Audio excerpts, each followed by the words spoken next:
E na mente esvitaiada, temporada talvez também não. Je t'aime, amore, bene, belle e nelle ala menina, too much.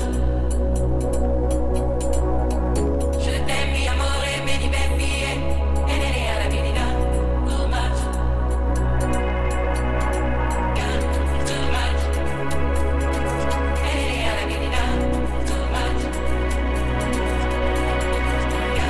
Too much.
EBS, the Star Station.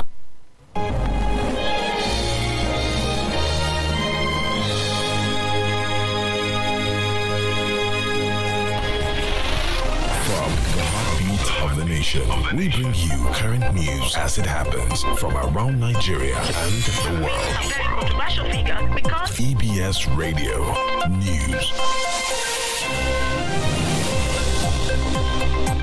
Good morning, time check is 6:30 and this is the news at dawn. I am Belema Ikiriko. The headlines. Ipoba community commends Edo State government dredging of Ipoba River, says hope of flood control revives. House of Reps to probe the implementation of federal government NG Cares. NLC ASUP threatens 2 down, 2s give ultimatum. Many thanks for joining us. Moving on, houses were not different from fish ponds after a flood ravaged the Pobo community in Benin City recently. This is our best graphic picture portrayed by community leaders and other residents during the chat with EBS Loki Osapawa Edo. He tells us more. The Edo State government has begun dredging activities at the Ikpoba River, a major water body in Benin City under the Ministry of Mining, Oil and Gas, as a measure to combat the menace of flooding and other related issues faced by residents of Ikpoba community. The dredging of the river, which these community leaders noted was a follow-up attention by the Edo State government to their plight and call for help, is the dawn of a new day. We, the Ikpoba community, have been suffering because of erosion and every other thing. I thank the government of the day for making it that the dredging will take place. Recent dredging now, we see that the water, the excess water that has been coming out from different houses has been reduced. As you can see, the level of this place now, if maybe not for this dredging, this water is up to this level. Wow. It's up to this level, but gradually, yes, this level, as you can see. But right now, you see the gradual, reduction of the water inside. This is an apartment. Because of that, now nobody lives down here. These indigenes of Ikpoba community who attested to the harrowing situation in time past appreciated the Edo State government for the work. I'm very happy people that bring that idea. And people that came to come and make sure the river is dredged. See, that is what I don't want to say now. I'm very happy.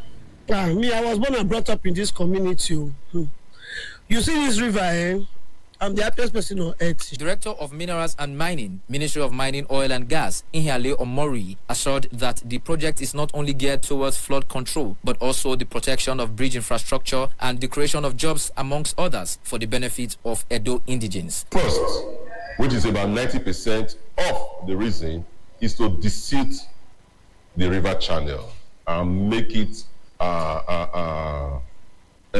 fit to transport flood water from the city center. And secondly, not to keep those things there where it will return back and it look as though government is not doing anything. The ministry also came up with an initiative, and that initiative will start to see it in due time. That is to see how government can also generate revenue from there, also create jobs, and also empower the host community. The dredging of the Ikpoba River is one massive project that residents and community leaders and even shop owners here at the Ikpoba Slope, they are commending the government for actually embarking, as this serves as a solution, tangible solution to their problems of flooding in this locality. From Benin, here at the Ikpoba Slope, I'm Lucky Osapawa Edo, EBS News. As some Nigerians grapple with the surge of insecurity and poverty, indications have emerged that citizens are evolving means of livelihood to enable them cope with the socio-economic pains associated with daily survival.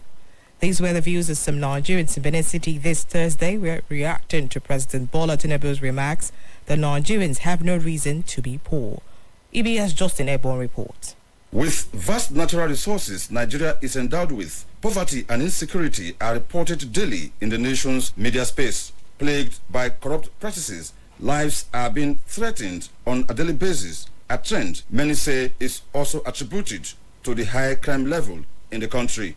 But Nigeria's President Bola Ahmed Tinubu had oftentimes said Nigerians have no reason to say they are poor. Reacting to the president's position, those who bared their minds contended that though relevant government authorities have the responsibility to open favorable doors for businesses to thrive, Nigerians, especially younger generation, are expected to look inward. We have 4 types of poverty. We have physical poverty. We have spiritual poverty. We have mental poverty. We have psychological poverty. It all depends on your evaluation, how you reason the statement Mr. President has made. Well, to me, it's not a bad statement. If you say you are poor, it means you know you are poor. We have different circumstances that can make somebody to be poor. Your background, your education can make you to be poor. While the government's having a lot to do, you cannot rely on government, still have your part to play. The poverty we are experiencing in Nigeria is technical poverty because we don't have the know-how to be able to harness the resources that are within us. You see, the Chinese will come in here, they go back rejoicing. But we are working under them, other as a slave, whereby because we don't have the technical know-how to be able to work with the standard at which they now have. So what I'm advocating is this, that for us to be able to get rid of this poverty issue, let us change the school curriculum. Let us go technical. The Deputy Director of National Orientation Agency, Garuba Richard, who spoke on behalf of the Edo State Director of the agency, Osahon Woginye, who noted that poverty leads to crime, which hampers societal development, urged Nigerians to purge themselves of the assumption that government remains the sole employer. Until the psychic of Nigerians are moved towards knowing that the money bags are supposed to establish industries, agriculture, so that the people will not be hungry. When they establish it, they employ people. Now the orientation of Nigerians is that the government should employ people. But government is doling out money to contractors and this, and the people are not. The people are not getting feedback on the sense that they are not employed. It will be recalled that recently Edo State Governor Monday Okpebholo approved massive youth recruitment into the state civil service with a view to reducing the unemployment level in the state. Justin Egbon, EBS News. Concerned that Nigerians are not feeling the impact of palliatives and safety nets, thus by government funding, the Green Chamber has decided to probe the implementation of NG Cares, a multi-million-dollar social intervention program. Chairman of the House of Representatives Committee on NG Cares, Abubakar Nasada, disclosed this at a press briefing after the committee meeting in Abuja. EBS Hereta Momodu tells us more. The Nigeria Community Action for Resilience and Economic Stimulus NG Cares is a 1.06 trillion naira social intervention program of the federal government targeted at all local government areas. The House is concerned that despite funding, guidelines and operational arrangements for its effective implementation, Nigerians are yet to feel the impact of the program. Lawmakers say there is still a loud cry of neglect by government from Nigerians who are enduring the brunt of this administration's economic reforms and stress the need to probe NG Cares. The program has been on in the last 10 years, but there is no committee oversighting them.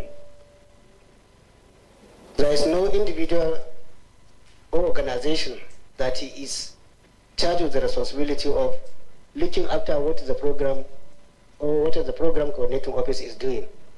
And so far, we realize that every state in Nigeria, including FCT Abuja, they collected billions of naira under this program. House therefore resolves to carry out a full investigation of the activities of NG Cares 1 to determine why the huge resources provided by government through the states and the Federal Capital Territory have not resulted in adequate relief to Nigerian citizens from the hardships occasioned by economic reforms. Briefing journalists after the meeting, the chairman raised out questions begging for answers. This investigation should provide answers to the following nagging questions that create the disconnect between cause and the effect. 1. Were the funds embezzled? Were the funds misappropriated or diverted to serve other purpose in the state? Does the utilization of the fund create enough value for money? In other words, was there an undue inflation of contracts? Can the integrity and the fairness of the procurement process stand scrutiny? In other words, did the contract procurement follow due process? Several states have claimed billions of naira for social transfer. These beneficiaries are Nigerians that can be reached. If fake names have been used to claim social transfer, we will say so. Insisting that the right thing must be done, the committee has vowed to verify claims, name and shame affected states if necessary. From the National Assembly, Henrietta Momodu, EBS News. In response to a report by EBS which attracted global attention to the physical assault on a 31-year-old Favor Yakubu by a male co-staff at the premise of Arian Pharmacy in Benin City, which deteriorated to her being made to undergo a major surgery. The victim says the management of the pharmacy has, for the first time after over 3 weeks of the incident, reached out to her. EBS Benedict Okate, who has been following up the issue, brings details. This is the second visit to the residence of Favor Yakubu, who was allegedly assaulted by a colleague of ours at Arian Pharmacy on Airport Road in Benin City. This visit is about the second within 48 hours after EBS attention was drawn to her plight.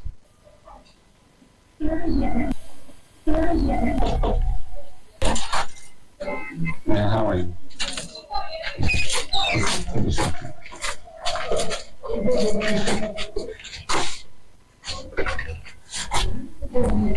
Favor Yakubu speaks. I want to thank EBS that came to my aid. Ever since this incident happened, since the 22nd of July, I have not heard from Arian Pharmacy. They have not called me, knowing about my family. I have not gotten any call from them, not even a flash from the management of Arian Pharmacy. But after EBS came here, after the interview, I believe the management of Arian Pharmacy, they must have heard the news online. While I was sleeping, I missed the MD call. She called yesterday twice. It was when I woke up from my sleep yesterday. I saw the missed call, the MD of Arian Pharmacy. For 23 days that incident happened, she has done, none of them has called. The management has not called. No call from them, not even a flash. Right now, I was supposed to be going for checkup every 23 days. I was supposed to go yesterday. I was not able to go because I don't have any money with me, okay? And I don't have any money to go for other checkup anymore. But along please, I'm calling for the government to please come into this matter. I need an assistant. I don't want to die like this in this condition. Let the government and every relevant authority to come into this issue so I can get justice. Thank you so much. It's okay.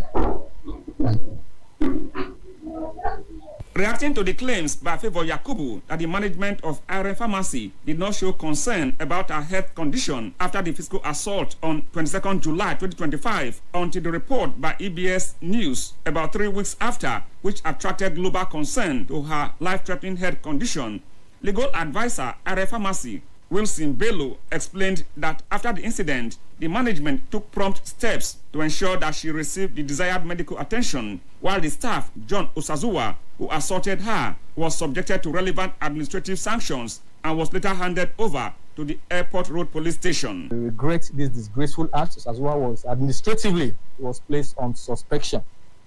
As for the welfare of the victim of his act, which is Favor Yakubu, we understand that she was admitted at a military-based hospital the same day of the incident. Myself, the human resource personnel, and our supervisor, Mrs. Juliet, visited her at the hospital. And Osazuwa family was involved. We have to call for them, so that they have to be responsible for the act of their son. And to be fair, with all honesty to that family, they ensure, in collaboration with Arian Pharmacy Limited, that our medical bills were taken care of, to the point where she was discharged. Contacted for comments, Edo State Police Public Relations Officer Joe Yamu said he was still yet to be briefed on the incident, days after EBS earlier reached out to him on the development. However, sources at the Airport Road Police Station, where the case was incidented, though declined camera interview, said the accused, John Osazuwa, was earlier taken into custody and has been granted bail. EBS will make efforts to reach out to the accused, John Osazuwa, for his own side of the incident. Investigations further revealed that since Favor Yakubu undergone this surgery, it will be medically impossible for her to do any job at the moment. And this is taking into consideration the fact that she's the one that's caring for herself.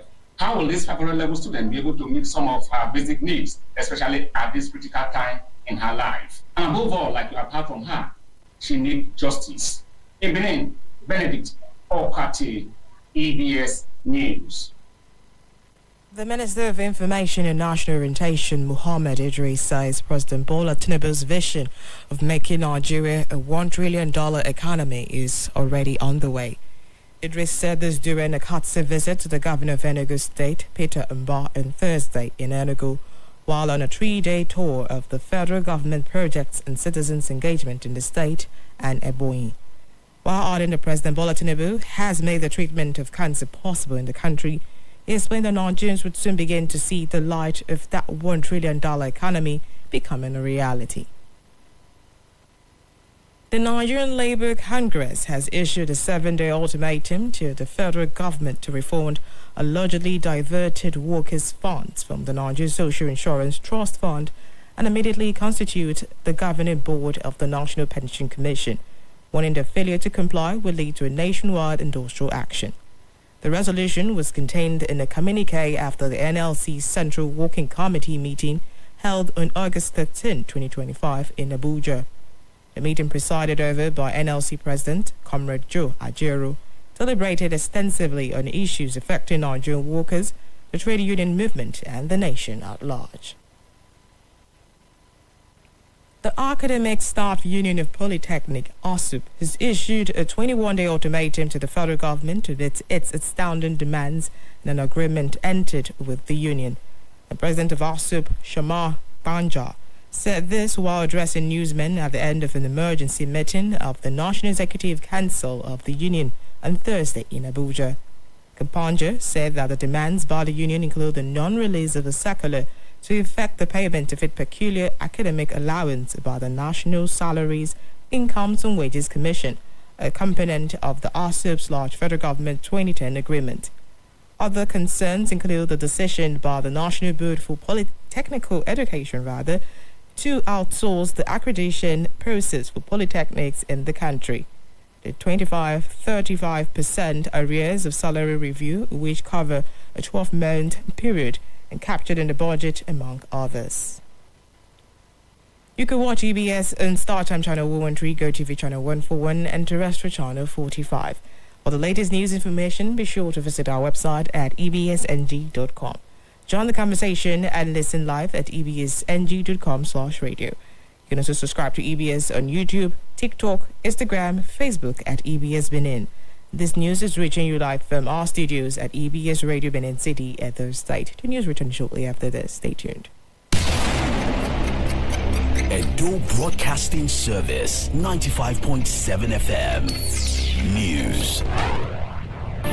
Attention, Edo people. The Edo State government has banned all illegal revenue collection by transport union and unauthorized agents. No more extortion, no more intimidation. NURTW, RTEAN, ANNE, WAT, ANUWAT, drivers on wheel, banned. Atalakwa recovery concept, banned. You are not to pay any cash to anyone claiming to collect levies, dues, or taxes on our roads. If anyone tries, report them immediately to the Edo State Special Task Force. Call 0803-815-7126 and let's kick out the harassers for good. This directive will be backed by law. Violators will be arrested and prosecuted. Edo State government, under the leadership of the people-loving governor, Senator Monday Obolo, is cleaning up the system and protecting you. Say no to extortions. Say yes to law and order. Edo Broadcasting Service, 95.7 FM. News. Many thanks for staying tuned with us. Moving on, the proliferation of tertiary educational institutions has prompted the administration of President Bola Tinubu to approve a 7-year ban on establishment of new ones. The decision was taken at the Federal Executive Council meeting chaired by the President. Other decisions made during the FEC meeting include approval for the Ministry of Power and funds for the construction of modern bus terminals across the country. Ayetutu Olufohai in Abuja bring details of the meeting. Minister of Education Tunji Alausa explains that the 7-year ban on the establishment of federal tertiary educational institutions covers universities, polytechnics and colleges of education. He says the move is necessary to address deteriorating infrastructure and manpower and to avoid duplication of the nation's tertiary institutions. So, and if we do not act decisively, what we'll have significant reduction in the quality of graduates coming out of these institutions, which will impact our global rating and the respect that the international community has for the graduates, for the people graduating from our universities, polytechnics, and colleges of education. Let me give you some data as well. Today, we have 72 public federal universities and about 108 state universities, as well as 159 private universities. The Ministry of Power got approval for 4 major proposals to reform and strengthen the power sector. The Lagos-Ogun Industrial Hub Transmission Project is being funded through a $238 million development loan from Japanese International Cooperation Agency, JICA. Minister of Finance Wale Edun highlights the progress made in stabilizing the economy through decisive reforms, which includes exchange rate stability, declining inflation, and improved revenues. The President did emphasize and recommit to building a $1 trillion economy, and in order to achieve this, he focused on the fact that by 2027, we need to be growing by at least 7% per annum to achieve that rapid, sustained, inclusive growth and achieve the target that he has set. The Federal Executive Council also approved 142 billion naira for the construction of modern bus terminals across the country. In addition, 493 billion naira was approved for the construction of a new Kata Bridge in Lagos and the upgrade of Kanu-Katsina Road. Ayetutu Olufohai, EBS News, Abuja. The Lagos State government took a step towards strengthening housing regulation as the House of Assembly hosted a public hearing on the Lagos State Tenancy and Recovery of Premises Bill 2025. The proposed law, championed by the chairman of the House Committee on Housing, Ege Olusegun Adebisi, is aimed at regulating rental agreement, streamlining eviction processes, and promoting fairness in landlord-tenant relation across the state. Lagos State correspondent Dennis Osazoa was there for EBS. The Lateef Jakinde Auditorium in Alausa was the venue for the public hearing on the Lagos State Tenancy and Recovery of Premises Bill 2025, an initiative the government says will modernize landlord-tenant laws and address long-standing housing disputes. Chairman of the House Committee on Housing, Honorable Ege Olusegun Adebisi, called for stakeholders' active participation. Over 70% of Lagos residents are renters, with many spending between 40% and 60% of their daily income or monthly income on rent. This bill is to regulate the relationship between the landlord and tenant in the state by providing a framework for tenant agreement, rent payment, property maintenance, and the process of recovering of premises.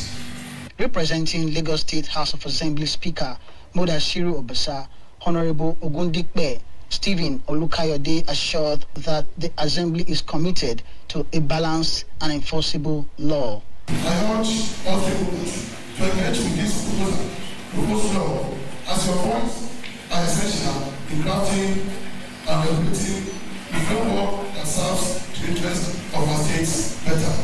There have been several controversies over landlord and tenant relationship in the states, which is affecting homes, businesses, socio-economic development in the states. Thus, in the existing law. During the interactive section, the Attorney General of Lagos State, Lawal Pedro, and the Commissioner for Housing, Akinderu Fatai, stressed the need for clarity in rental agreements to reduce disputes and highlighted the importance of enforcement once the bill becomes law. Other speakers, including estate professionals, civil society, and agents, urge lawmakers to ensure the law is fair, practical, and sustainable. You can't be suing your landlord. You are not paying rent.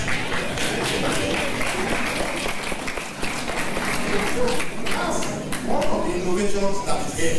We're going to be very clear to the investor that is giving the money, that you able to recoup his money, and it's also going to give confidence to anybody that is renting, but there are clear guidelines on how the process will go.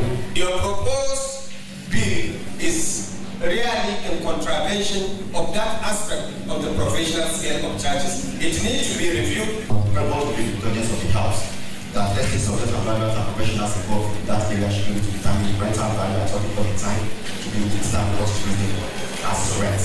The committee says written memoranda are still being accepted as the final draft of the bill takes shape. The Lagos State Tenancy and Recovery of Premises Bill 2025, if passed into law, will be one of the most significant reforms in the state's housing sector in Lagos State. From Lagos, Dennis Osazua, EBS News. The National Center for the Control of Small Arms and Large Weapons says that Nigeria is accountable for 70% of the 11 million illegal arms and light weapons in West Africa. The South-South Zonal Director, which is Alex Ebimebo, made the remark at the Naval Warfare Course 9 Interagency Seminar organized by the Naval War College in Calabar on Thursday, while presenting a paper themed Strengthening Security Agencies' Collaboration to Counter Illicit Arms Proliferation for Enhanced National Security in Nigeria. He said that the illegal arms dealings were largely responsible for Nigeria's 2.2 million internally displaced persons and 26,000 refugees in neighboring countries. Ebimebo, who added that arms proliferation had led to economic distortion, an increase in violence, crime, and impediment to peace building, called for a concerted effort from all Nigerians to tackle the menace, as security is the responsibility of everyone. Over 64,000 inmates have received non-custodial sentences from 2021 to 2025, according to data shared by the Controller of Corrections Probation at the Nigerian Correctional Service, Bunyaka Nangdang, during a public hearing in Abuja on Thursday. Non-custodial sentences, which are alternatives to imprisonment, include community service, suspended sentences, fines, probation, and restitution orders, measures aimed at rehabilitating offenders and reduce prison overcrowding. Nandang, while speaking at the independent investigative panel on alleged corruption, abuse of power, torture, and other inhumane treatment against the NCOs, revealed that from 2021 to 2024, a total of 54,523 inmates, 49,463 men, and 5,060 women were placed under non-custodial measures nationwide. He warned that without stronger institutional support, the long-term effectiveness and sustainability of non-custodial measures established under the NCO's Act of 2010 remain uncertain. To end the news, here are some of our top stories.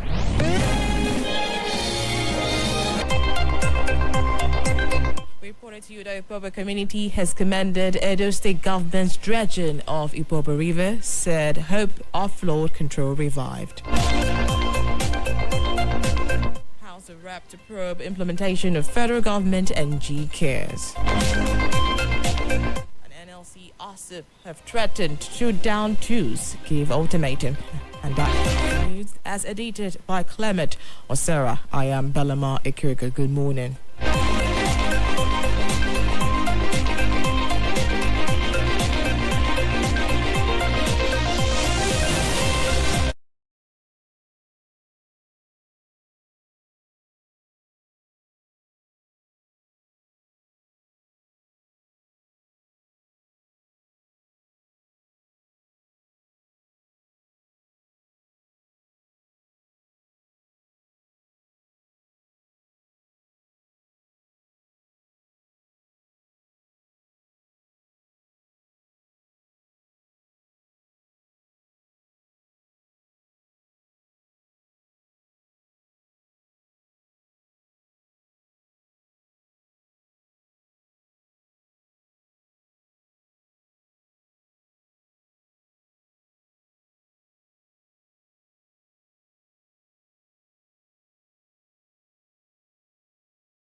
Good morning, Matthew. Good morning, Nigeria. Good morning, Europe, and the rest of the world. It feels good to be here again. Thank God it's Friday. The big boss himself, Crazy Nabs. Good morning to you.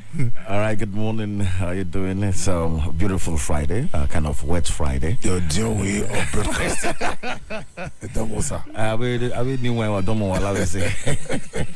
All right, thank you so much. It's going to be a very beautiful time. Desmond, how you doing? Very good, very good. Great to you. Good to see you this morning. Right, yeah. Marty, thank you so much. And of course, Belema. Good morning. Good morning, Nigeria. Good morning, Benin City. Yes, we're about to give you undiluted headlines and, of course, trending topics today. Well, you can actually stream us live or on Facebook at EBS Benin. That is it. And then we'll be opening up the phone line later on for you to give your reactions on any of the trending stories or a headline. So let's kick off with what is actually trending on socials. Now, bringing us back again to Comfort Emerson's situation, there's been a new development concerning that. Emerson. Yeah, Emerson is making causing problems. She's causing problems. She was going to celebrity. Oh my God. Overnight. Talk of the nation. Now, despite Delta Media Aid, Delta Media Aid, who actually brought up the option of paying her monthly $500,000. Now, he's not the only one on that one. Okay. Other people have queued up on offers that they're going to offer our beloved Comfort Emerson. We have billionaire businessman Francis Van Laere. He said that he's going to be giving her an all-expense-paid trip to Turkey. She's going to be going to Turkey. Yeah. Really? Maybe she might just watch Victor Osimhen play for Galatasaray or whatever. Yeah. Two countries for that matter. Two countries. I'm trying to get the second one, but he's giving her an all-expense-paid trip to these two countries just for her to just go enjoy herself. Okay. It's just like when you get some bad luck, something just pop up. But then again, some it is school of thought that is it now does it not pay to sometimes misbehave in Nigeria? It seems like no. It's not paying like that. Our case was different because she was actually, the way we saw it, she was being manhandled, and of course exposing some vitals. People get manhandled on daily basis, and of course it's our time to shine. So are we rewarding the container or the content? Exactly, the container or the content. Very good question. We are rewarding everything together. Okay. So moving away from Emerson, we have a situation that a 14-year-old boy who scored 320 in JAM and had 8 distinctions in WAEC faces a major setback as he can't get into any university in Nigeria till he turns 16. So I'm like, if this is now the requirement, why did they not bother him going through all this process of writing JAM and even all this process? All for him to wait 2 more. No, but they said want to get to 16 before looking at exactly. JAM. Persons who got 300 and above or 320 and above, I think exceptional children. Exceptional. Gifted children. So I think JAM organized another test for them, about over 800 of them or so. Organize a test for them, organize oral interviews, and just a few of them scaled through, and the rest of them, they had to leave them. They were left out. So maybe this one is among the 14, among the ones that were left out. And also, because of his age also, he's 14 and not yet 16. No, but I don't think that it's fair for him. I don't think it is. Because this guy is a genius, if you ask me. Good. He's specially gifted. Yeah, geniuses like are supposed to be kept somewhere to groom them for the next generation. You understand? So stopping him from not getting... But according to the law now, it was already, they first said 18 last year, and everybody was shouting, and they had to reduce it to 16. And this boy is just 14. Do you think he can cope in the university environment? What I'm trying to say, the university is not just about academics. Academics. I know that. it goes above. It's all encompassing. Yeah. So at 14, what I'm trying to say, that boy will be bullied. He will be intimidated. He'll be oppressed. No, not about bullying. My own take is this. My personal take, though. Yeah. I just feel since for a 14-year-old lad can score that high mark, that excellent mark, yes, that guy should be given just a little benefit of the doubt. Yes. You understand? Because there must be something up that guy's sleeves. You understand? That thing that is up there will not leave until he's 16. Yes, that thing will never leave. But he's especially gifted. All right, moving away from that, on trending stories, we have something coming from former Big Brother Nigeria winner Josephina, also known as Phyna Otabo. She has publicly Otabo has publicly called out billionaire businessman Aliko Dangote and the Dangote Group after a company truck allegedly crushed her sister, leading to the amputation of one leg and a risk of losing the other. Yeah. So in an emotional social media post, Phyna accused the company of instructing the police to remove the truck's license plate rather than addressing her sister's condition. So Phyna is crying out and saying that they should come to her sister's rescue. Aliko Dangote especially should come to her sister's rescue because her sister is at the verge of losing both legs. Wow. And this is a very beautiful girl that just graduated recently from AAU, if I'm correct. Yes, AAU. Exactly. This is sad, honestly. The way some of our trucks outside the Dangote Group truck, the way some of these drivers, if you go to Agbo roads, you see loads of them. They're just there. You know, the way they drive, sometimes they see small cars, they look at these small cars as if they are nothing. So the way they drive is just, they drive recklessly, and maybe it can be due to some of them take some substances too. Okay, just to correct that, not AAU, Auchi Poly. That is the school, Auchi Poly. Thank you so much for that correction. Well, they say this is one too many accidents that are one too many, because she is probably known. That's why she's calling out on Aliko Dangote to come to the sister's aid. Yes. A lot of people have suffered serious. And they've died. Yeah. Through this process. Nobody called out for that. Yeah. I even saw one in our news where somebody was malhandled, and still they've not come out to actually say, okay, let's address this issue. So it's like, what should I say? The society is like for the rich. Remember the laws for the... I've always said that the law is made for the poor. Yeah, something like that. So, not for the rich. I just wish that she can pull through and get the attention of Dangote, so that the sister actually can get the needed recovery she wants. But 1,001 people have suffered. As we speak, it's still happening. Yeah, as we speak, it's still happening. Well, nobody heard of them. Well, regarding to that, Dangote have actually responded to this. He said, following the recent road accident in Auchi in Edo State involving one of our trucks, which sadly resulted in injury to Mrs. Ruth Otabo. Yeah. Senior officials from Dangote Cement PLC, together with our insurance team, promptly visited the scene, engaged with law enforcement authorities, and visited the victim and her family at Iruwa Specialty Teaching Hospital in Osun State. Now, this action reflects our unwavering commitment to the well-being of those affected, and we're ensuring full support to Mrs. Otabo, including comprehensive medical care and appropriate compensation in line with Dangote Group welfare policy. And our thoughts remain with Mrs. Ruth Otabo and her loved ones, and we wish her full and speedy recovery. So this is actually a very good respite. This is what I said. I said, since she was what I called out, there must be response, because maybe she had the nexus. Of course, she social has, media clout and all she still that. has fans, she has followers, and so you trust me, immediately she posts, people will now repost. And okay, how about the common man that they don't have a voice? Exactly. Because this is just one of many situations. It's quite disheartening that we're still experiencing this to date. Exactly. Yes, the Nigerian Police Command, that's the Nigerian Police Force, has released the numbers of all police PROs in the country. Yes, from Abia to the FCT. So 36 states inclusive of the FCT. They released the phone numbers of police PROs. Let's quickly take the numbers of their Edo State police PROs. So if you're having any issue, you can put a call across. It's 0803 63 63 53 32. That's 08036 36 3532. That's the number of the Edo State Police Command. Yes, the Edo State Police Command, CSP Moses Yamo, has been so active in Benin City. Of course, his numbers are always out on radio, of course, on security watch. His number is always there.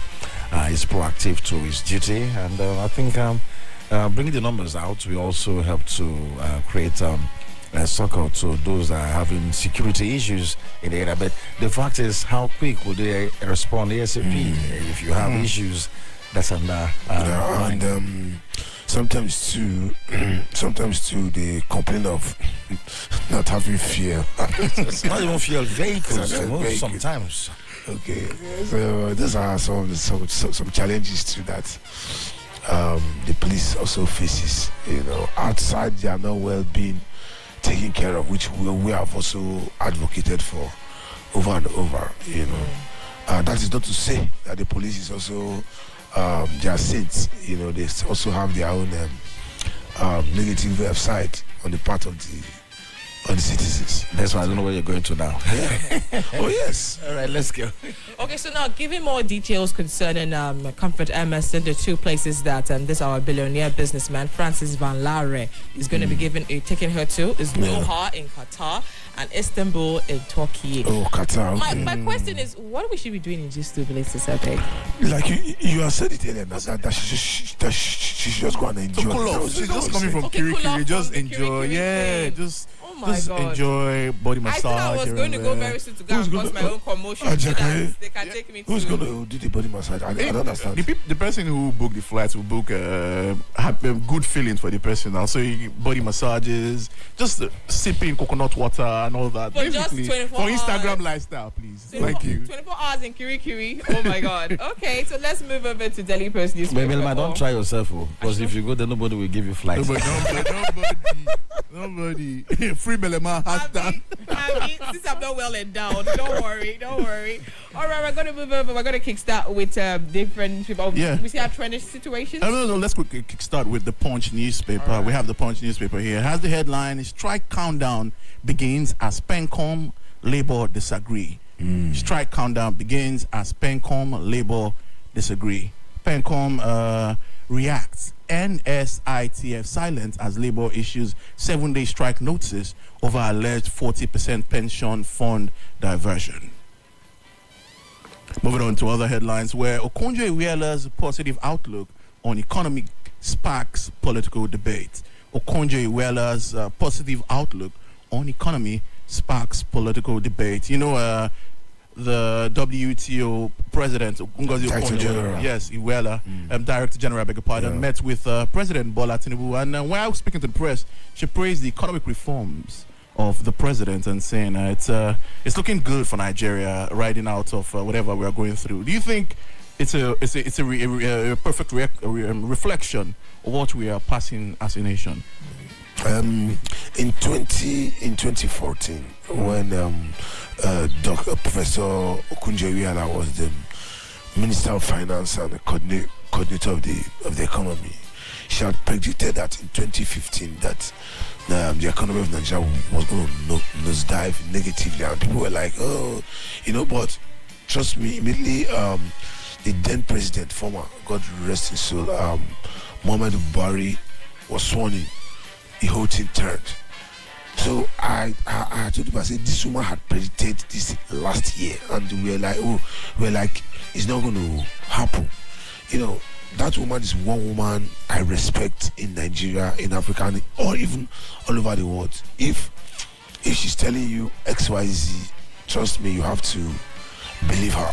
But then again, 3 weeks ago, the CBN had come out to say that there's a decline in foreign direct investment, 19.35% decline of Nigeria's foreign direct investment. And this foreign direct investment was what majorly the APC and the president now, Bola Ahmed Tinubu, used to campaign that they were going to increase foreign direct investment. But in 2 years, we have seen a decline. So I do not really know where to draw the line. But for Ngozi Okonjo-Iweala, I believe her. Let's still what maybe it has not reflected down to the ordinary man.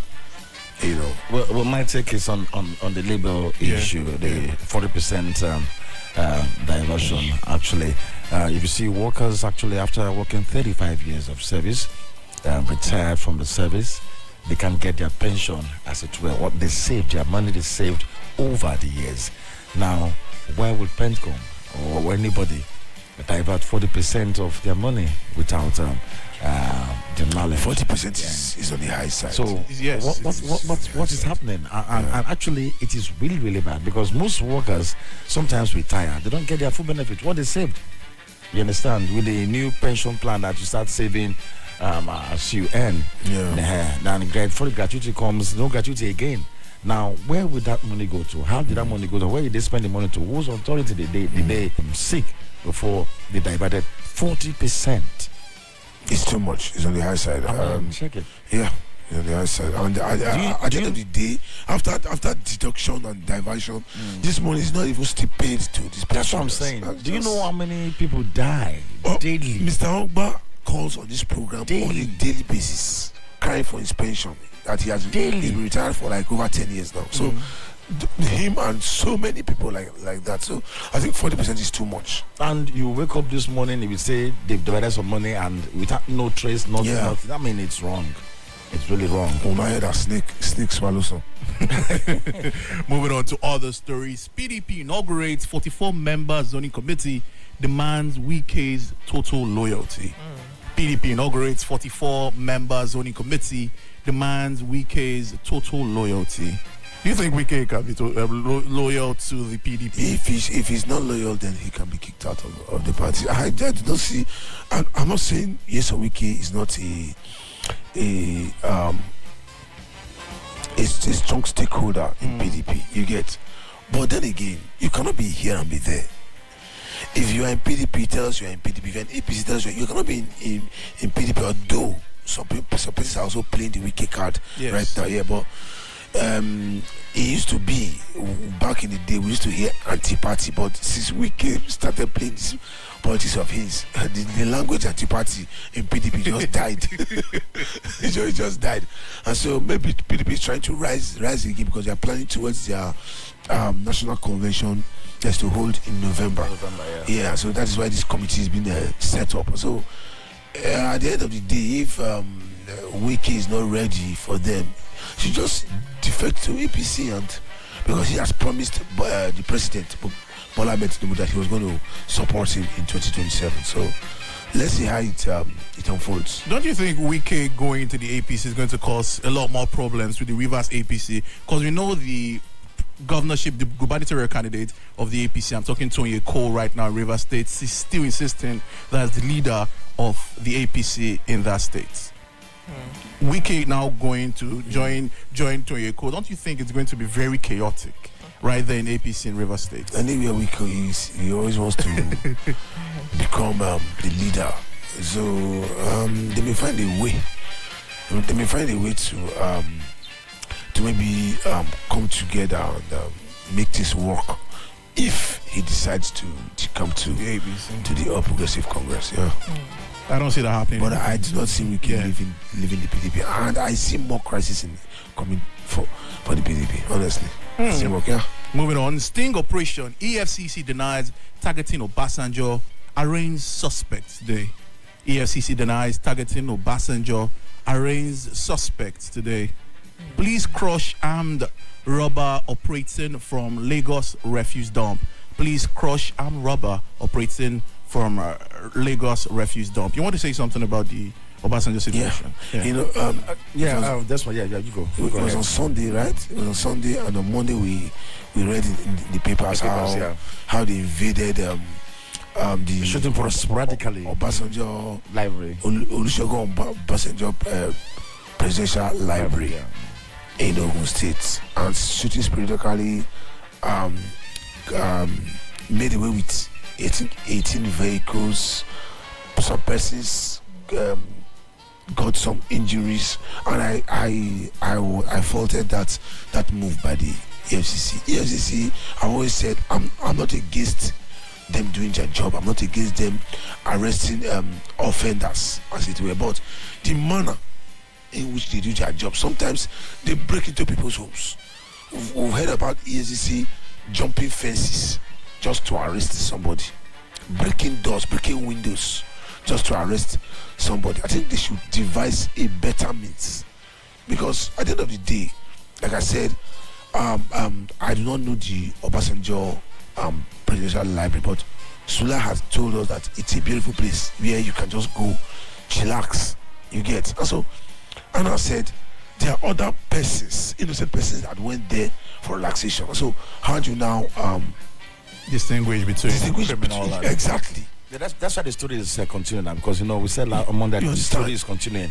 Now they have come out to say that they're not after Obasanjo. No, that they're after Obasanjo. How about the other persons, the other individuals that went there just for private enjoyment, as it were? Like we said that in animal farms, some animals are equal, but some are more equal or important than others. Yeah. Now, since it's like maybe the authority are scared now and say, Obasanjo, we didn't come for you. Sorry, we didn't come for you. Maybe we came for XYZ persons in your area. You understand? Because if we come for you, you know what will follow. Phone calls upon phone calls, or something might happen. Somebody might lose his job.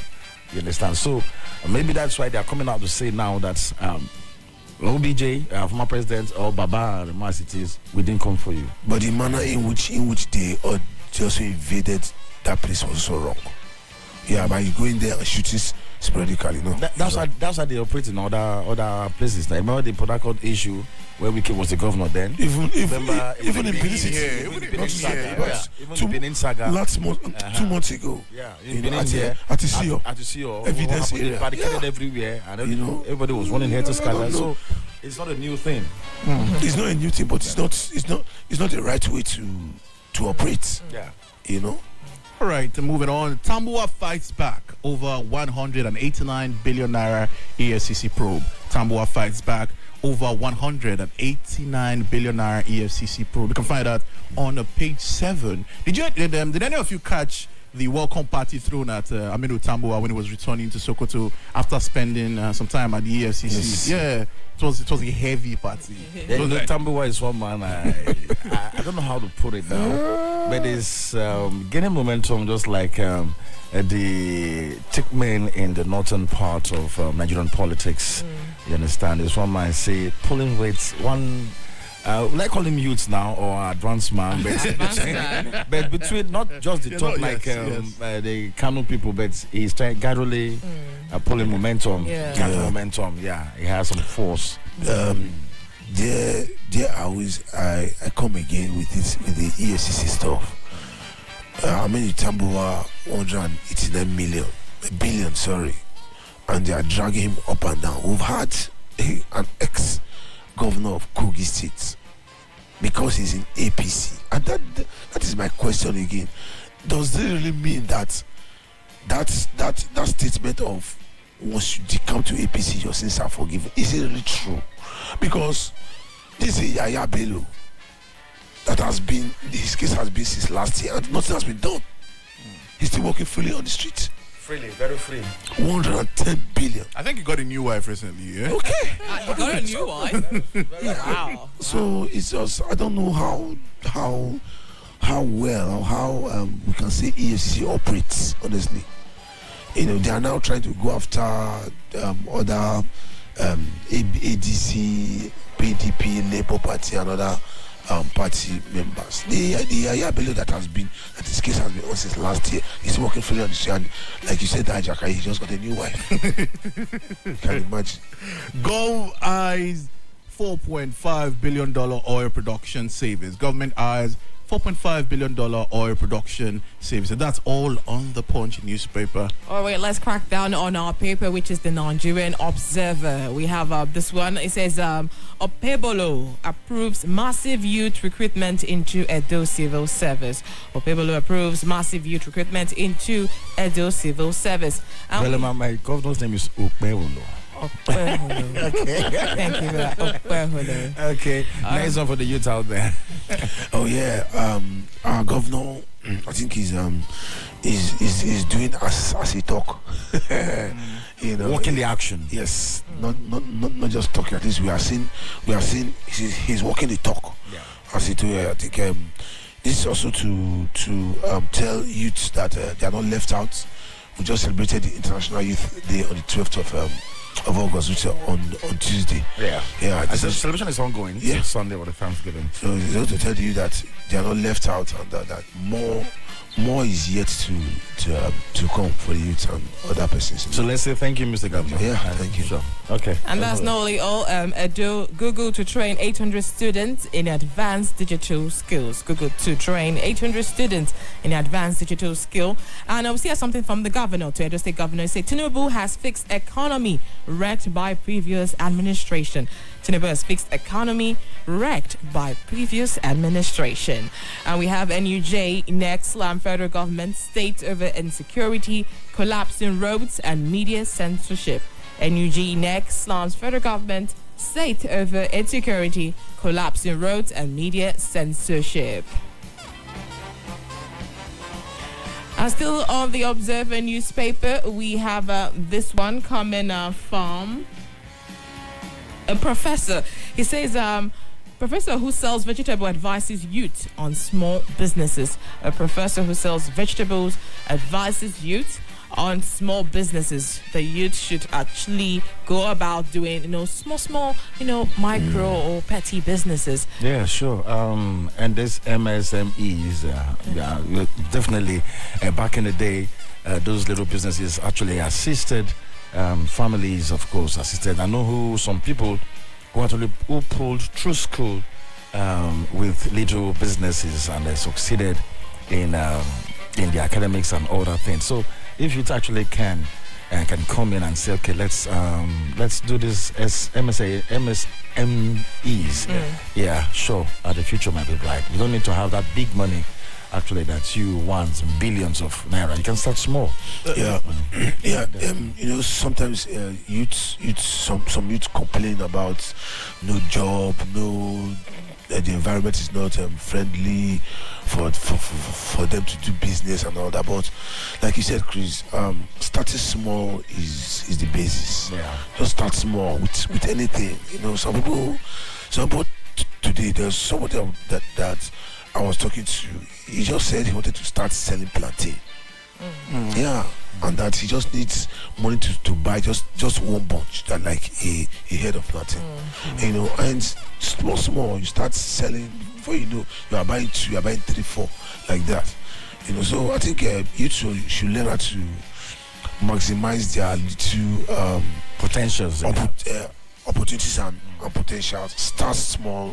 You don't need to have. You don't need to be a Dangote first before you start doing business. Yeah, sure. Still on Nigerian News Observer, we have APC confident of landslide victory as Ovia Federal Constituency campaign ends. APC confident of landslide victory as Ovia Federal Constituency campaign ends. And we also have this one from the Nigerian Observer.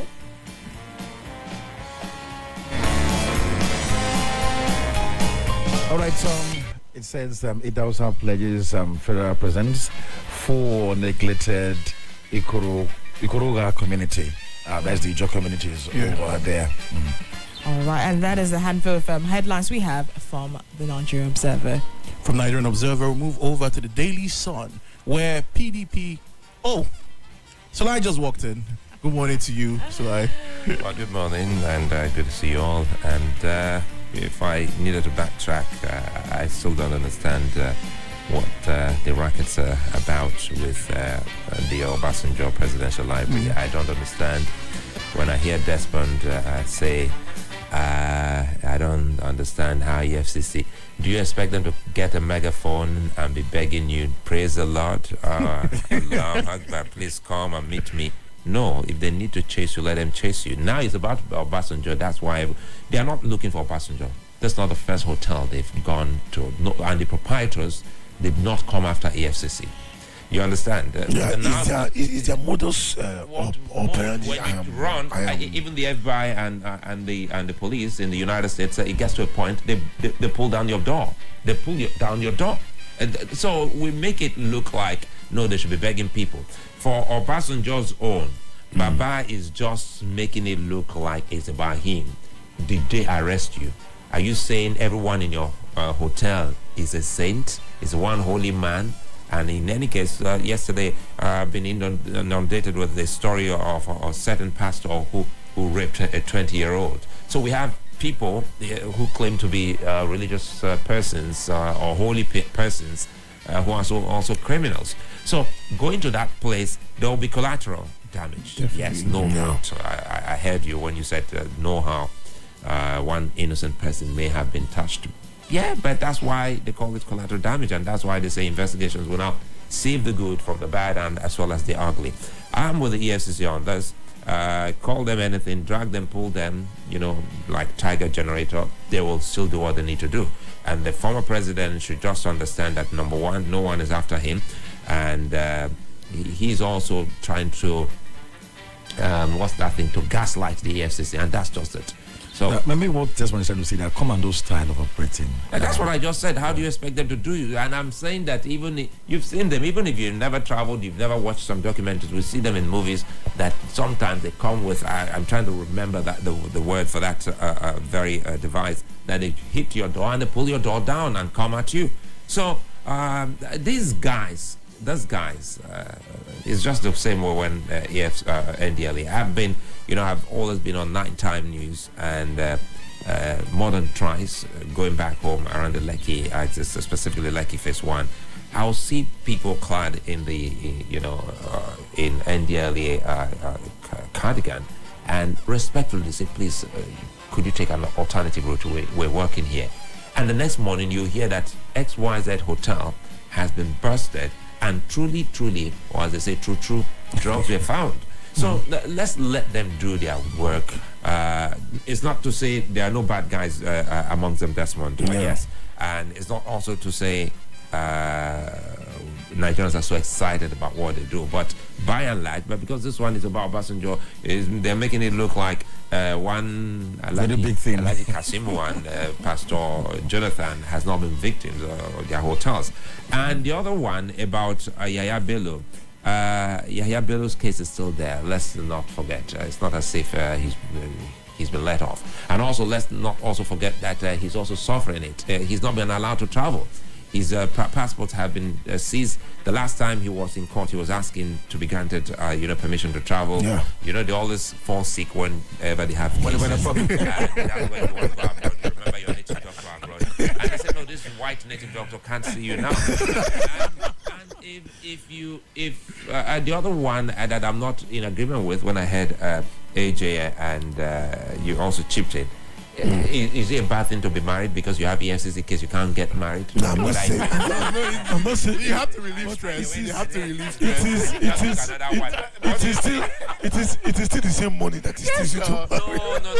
It's an allegation. Number one, and number two, is it not when you have problems you run to a wife or a woman you love? But he has one before. Excuse me, are you the one to say he's a Muslim? I don't understand where you're coming from. Let me tell you where I'm coming from. Can I tell you where I'm coming from? Yes, please. Yeah, good. And I'll tell you where I'm coming from. See, when you have tension, and there's someone that can actually calm you down and cool the tension. But brother, because you haven't been there, you cannot. Or because you don't have the resources. The way AJ painted it, when I listened, I said, "Oh, wait a minute, AJ, he's pained." And I could hear the pain in his heart. Like, oh God, I never see one. they don't take three. Hello? Hey. No. On that one, I will not agree with anybody. If he wants to take 15 wives, it's none of your business because you don't know what healing is getting from that. They should expedite the justice system. Then you meet that's why the judiciary is looking so. Justice delayed is sometimes justice denied. It's not sometimes, always. You're right. You're right on the money. So for instance, Comfort Emma's in 2 seconds, she was already in Kiriki. Yeah. And I told you guys, it was because she was nobody. So now they are trying to make her somebody. And that's why a lot of people are looking out for her. Come and see me. I'll give you money and all that. And I told Belema to try it because nobody will answer her. And she said, no, the answer. And she said because she's not endowed. No, I don't say that. Everyone has their specs. Yes. This morning. It's Friday, so let's say it. Everybody has the specs. Some people they like people who are skinny. Some people they like people who are 10 times bigger than. Okay, I can see Matthew raising his hands. So perhaps Matthew. Why? You see different strokes for different folks. No. That's one of the things. Now that a lot of people may understand what is going on. And the other one you spoke about, the Edo State governor, and the Edo State governor.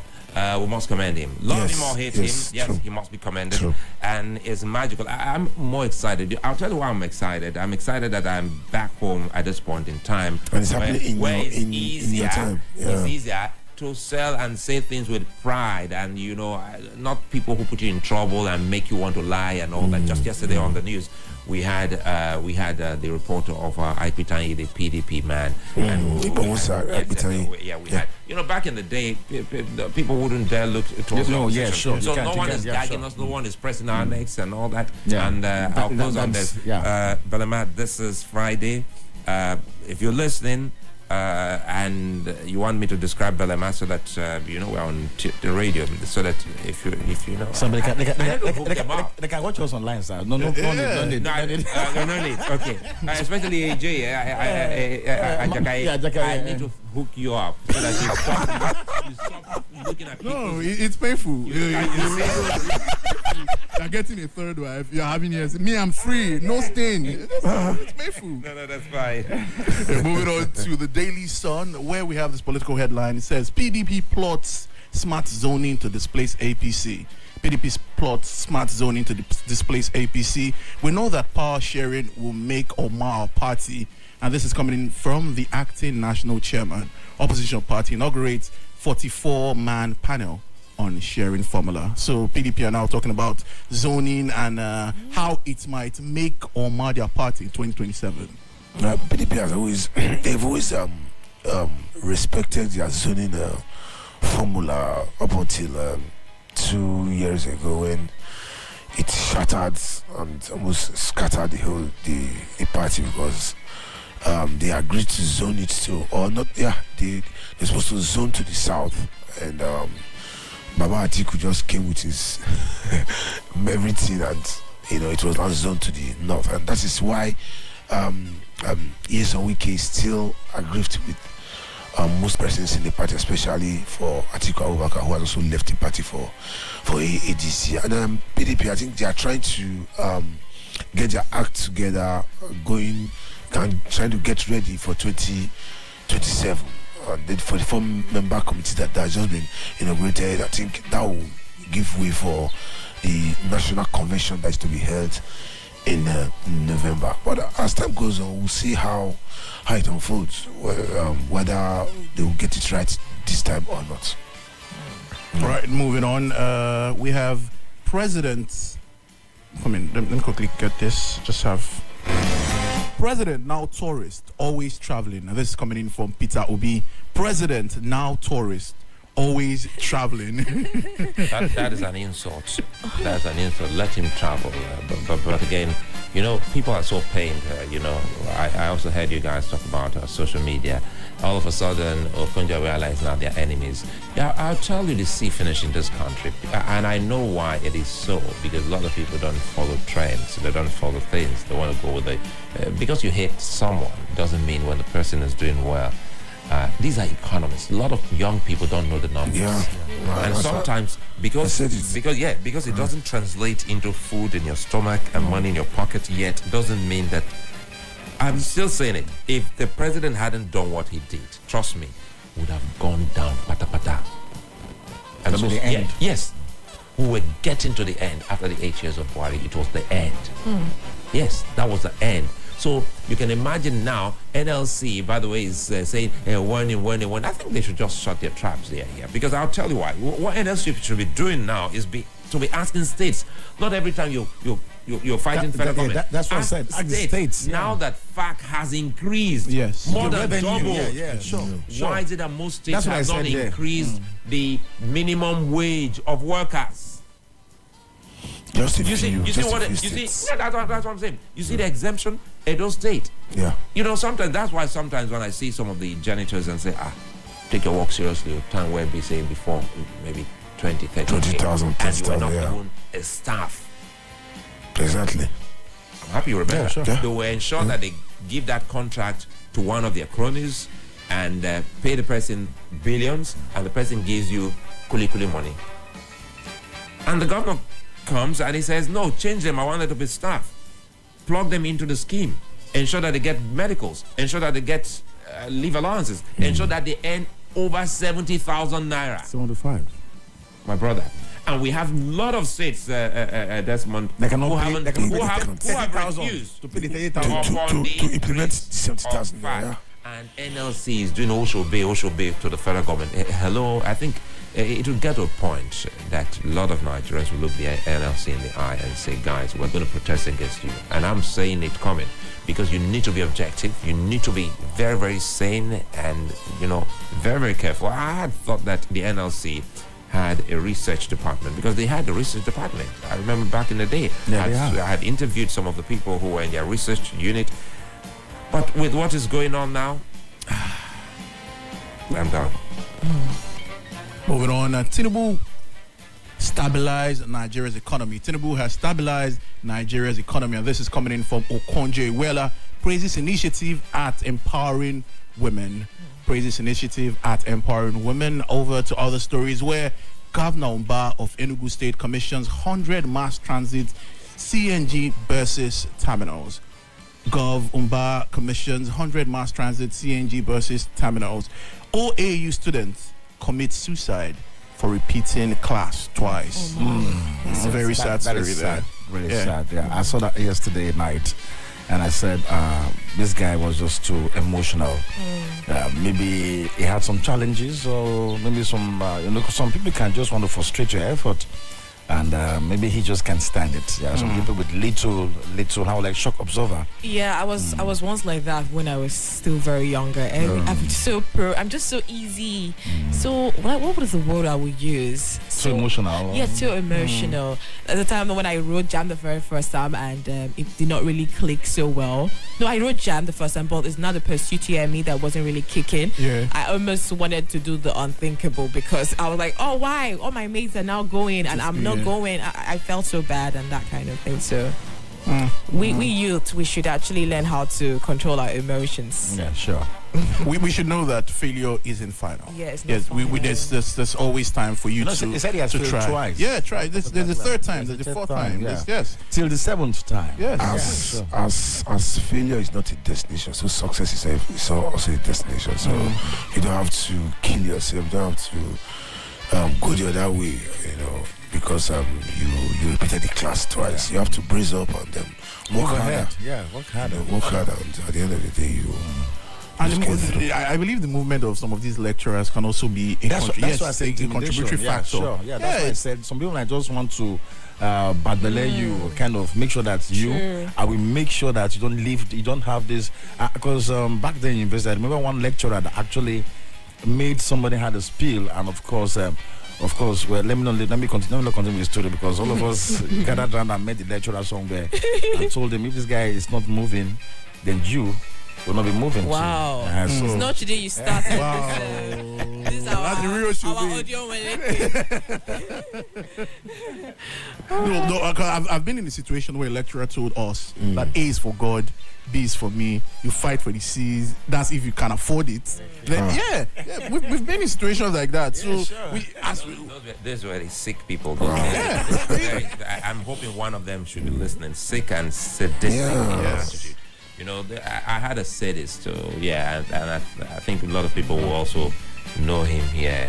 I don't know where he is now. I won't call names, but he loved Marxism to the extent that he changed his first name, after Karl Marx, and it was terrible. Almost everyone. I don't know how I passed that particular course.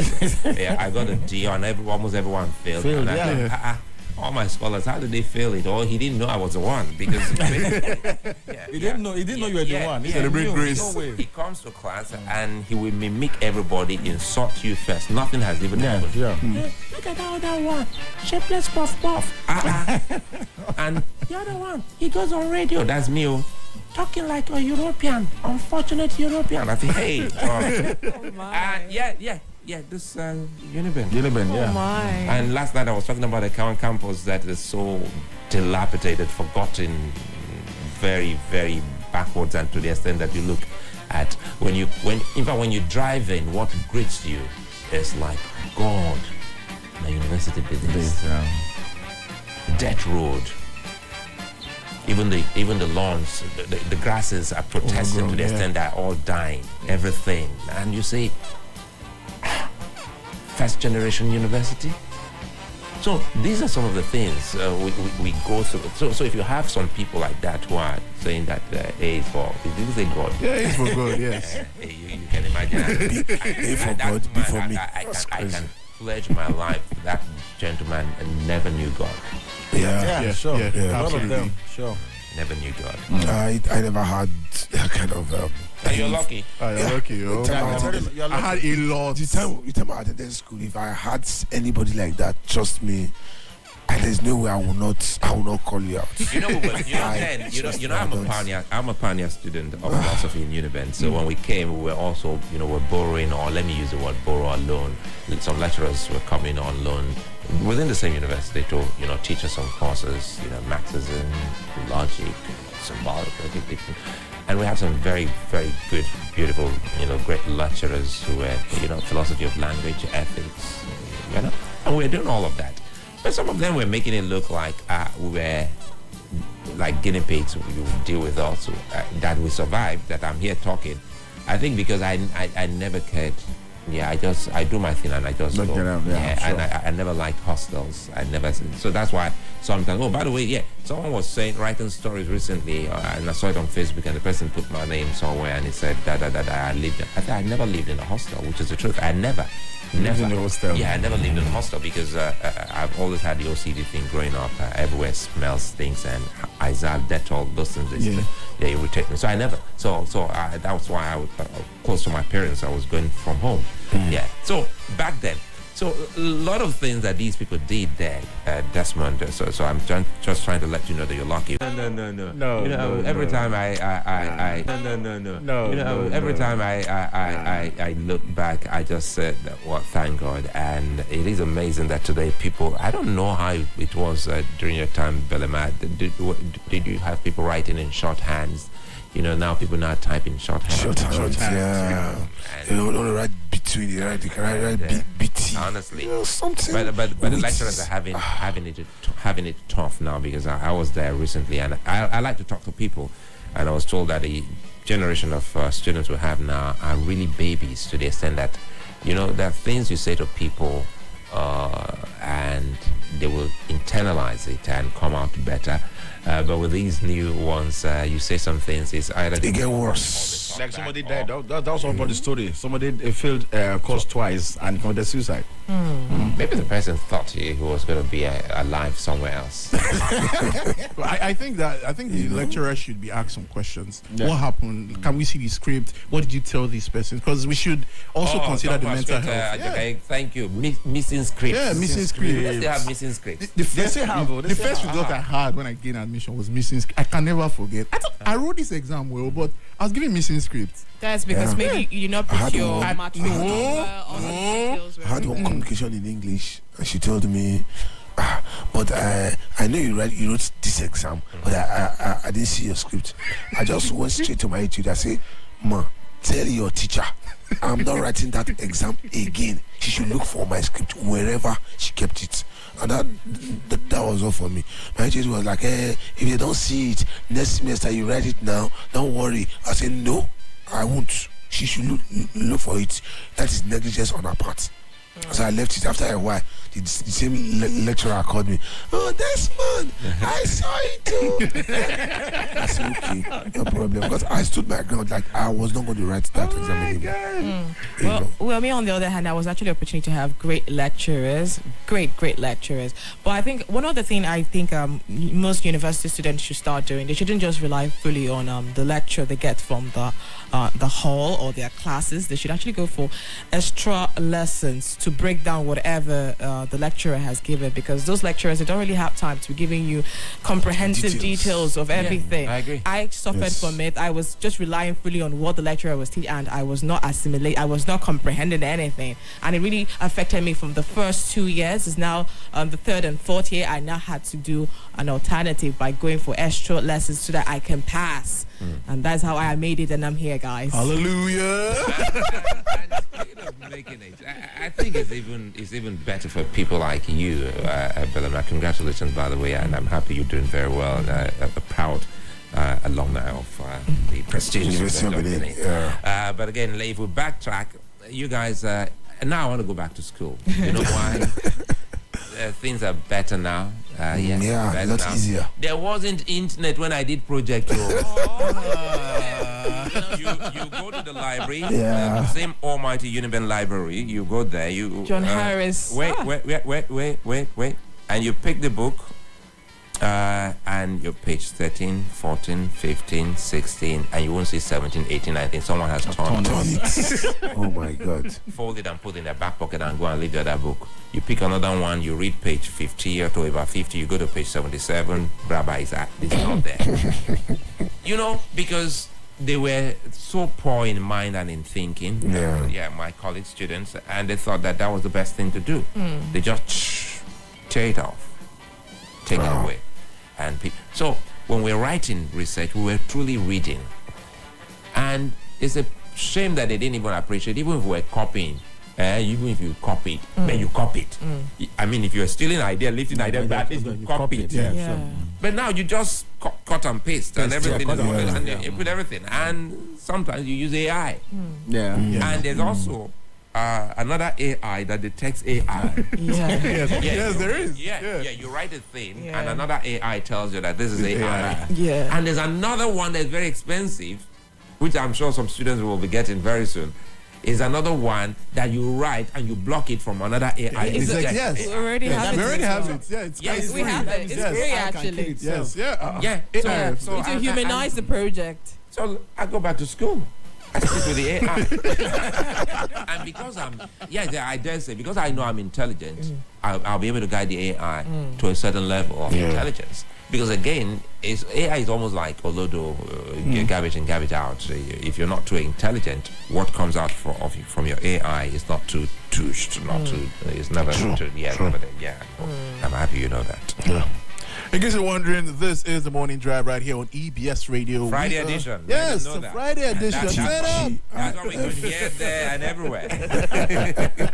Yes, we are looking at the newspapers right now. Let's go over to the Vanguard, where we have this headline, which is quite interesting. It said, how modern life is rendering men infertile. How modern life. I bet give us first paragraph. Because we need to know and protect it. I know that is where you. We need to protect it. Sperm count dropped 62.3% worldwide over 50 years. Sperm count drops 52.3% over 50 years. Testosterone levels also dropping. Plastic, environmental toxins, waging war on male fertility. We'll boost it. We'll boost it, man. Don't threaten us over 50. I'm just go and get a book. How will you boost it? Man. Some herbal remedy. What? I sit down here because I'm in my 50s. You want to threaten me? I said no. So that Ajakai will be happy and say, thank God, don't be weak. No, we won't take that from that. That headline is... No. Human race not winning infertility battle despite advancements. Yes. So a lot of infertility issues right here. Moving on to happier headlines where NLC... No, not happy. NLC issues a 7-day strike notice over pension and SITF funds. We took that earlier. Pension should bring out over 40%. The 40% is too much, honestly. Yeah, it's too much. Airline operators lift live ban on Emerson. Ibom Air Frackers airline operators lift live ban on Emerson. Emerson's enjoying now, so don't wait for that. She's basically balling. Yes, she's just there. That's what she's balling. She's balling. Yesterday, her lawyer was on a cable TV in Lagos, and she said that Emerson is still trying to to decide whether or not to sue the Ibom airline.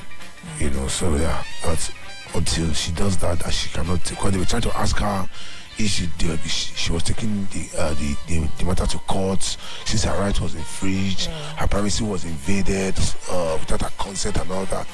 So she said that she's still trying to decide whether or not to. Well, I think with the offers coming, she wouldn't be thinking about that. She wouldn't bother herself with that. She should be thinking of Qatar and GTA. Going to Delta to have a good time. If she so decides, she will get more money. Then she's not going to get those offers, I guess. She will get more money. Have you seen her Instagram following recently? It has gone up. I'm talking about over 33,000 new followers on Instagram. Oh my God. Yeah. Another way to blow up. That's a content creator right there. Just get a ring light, start dancing on TikTok. You're good. Yeah. You're good. No, it reminds me of what Sulai said at some time, I think last week. He said, we were talking about just sell this Big Brother thing. And at that video, boom, sells. Yeah. But when you go church, and give them content. And of course, you see no views. There's an audience for it. Yes, there's a willing and paying audience for nakedness online. So yes, you can't. Don't hate the player, hate the game. Basically. Yeah, hate the game. Sure. Yes, hate the game. Mark to Nigerians: give ADC a chance to prove worth. David Mark to Nigerians: give ADC a chance to prove worth. Yes, so that's on the political angle. Moving on to River State, where Rivers local government polls, Resiek gets voters register, insist on August 30 date. And that's all on the Vanguard newspaper. I don't think that's all from the Vanguard. Still on Vanguard, we have an incident that happened about a boy being a man. A boy was killed for resisting kidnappers' demand to assault sister. A yet to be identified boy has been brutally murdered by suspected kidnappers in Anambra State after allegedly refusing their demand to sexually assault his own sister. So he was trying to be a man. Now, this actually brings us to what Mr. Sulai said 2 days ago about... Sulai, why are you misquoting me? Okay, Sulai. So that the young people will say he's an old man. He's 50 plus. Don't trip to him. You don't want people to see him as the second of John way. Sulai. Alhamdulillah. 35 and going strong. Yeah, okay. 35. I know. Yeah. So about what Sulai actually said about that back then in his days, if men were to come to rob them, they would actually stand their ground and do it. Now, this is what this guy actually did, and he was killed in the process for it. No, it's just one person. This is you don't come to the hostel. So there are times that you should, be wise and just. You know what to say? Yeah. The number one, that is one. Then two, the communal. Operations are usually better. You don't go solo. You don't go solo. No, never. Okay. Still on the Vanguard newspaper, we have labeling PDP slams Canada for labeling Nigerian political parties as terror group, unjustified. Now, let me give you more details on that. The People's Democratic Party (PDP) has condemned the decision of a Canadian court declaring Nigeria's two major political parties, the PDP and the APC, as terrorist organization. What do you guys have to say about this? For Canada to observe PDP and APC as terrorist organization, where did it even amount to? That's fake news. What nonsense is that? It's not fake news. It was actually serious news. But then they are not serious. But I think that the political parties should sue them. You don't just open your mouth and you say trash. God, we live in Nigeria here.